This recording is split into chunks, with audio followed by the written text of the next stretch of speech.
My name is Bridget Costello. I'm a wealth advisor at Kane Anderson Rudnick, and I started here in 2015. I definitely didn't, from a young age, have aspirations of being a wealth advisor. I grew up with a firefighter father, and I knew I didn't want to do that. And my mom worked as a banker. And I didn't think I wanted to do that either. But when I went to college, my mother let me work for her for a few summers. And I was just in awe of how well respected she was in the workplace and how she helped people. She's really good at solving problems and thinking outside of the box.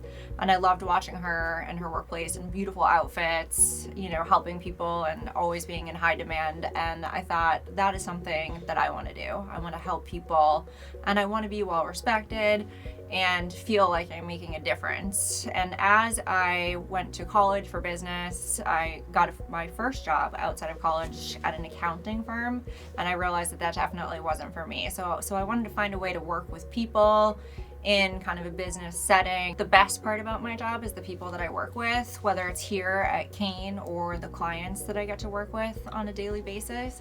And it's always been women for me. My parents got divorced when I was very young, and I watched my mom, deal with her finances as a single woman. And I wanted to help other women that were in the same situation as her, and women who found themselves suddenly single, who had never been involved with their finances before. I think generally they feel a little insecure and they feel like it's an impossible task for them to wrap their arms around their family's financial situation. And for me, I always knew that was kind of the group of people that I wanted to help the most.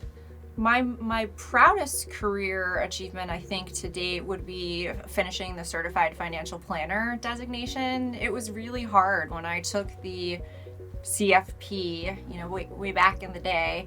I had to go to work full time and then drive into the city in Boston and take classes a few nights a week. And it was 2 years of that, which was really hard, working full time and then going to school. And then there's a very rigorous study program and a 2-day exam where you sit in a conference room with a Scantron and a pencil. And the exam was really, really hard. And I remember leaving both days after the exam thinking to myself, there's no way I passed that test.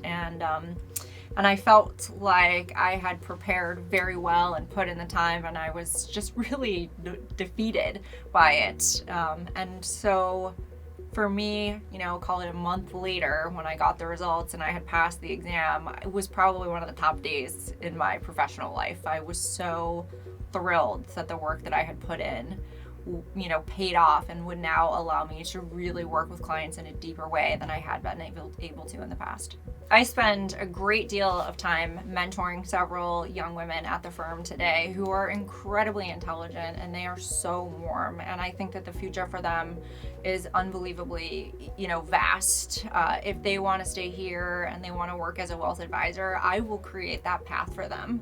On the team that I work on, we have investment advisor associates, and we have 4 of them. 3 of them are women.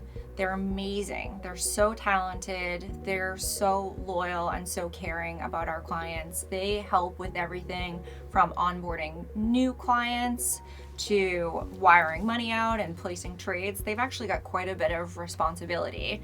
And I engage with them really all day, every day. They come to me with questions and we collaborate on different situations. And so I'm really lucky to be able to teach them everything that I know, and vice versa. They teach me almost as much as I probably teach them.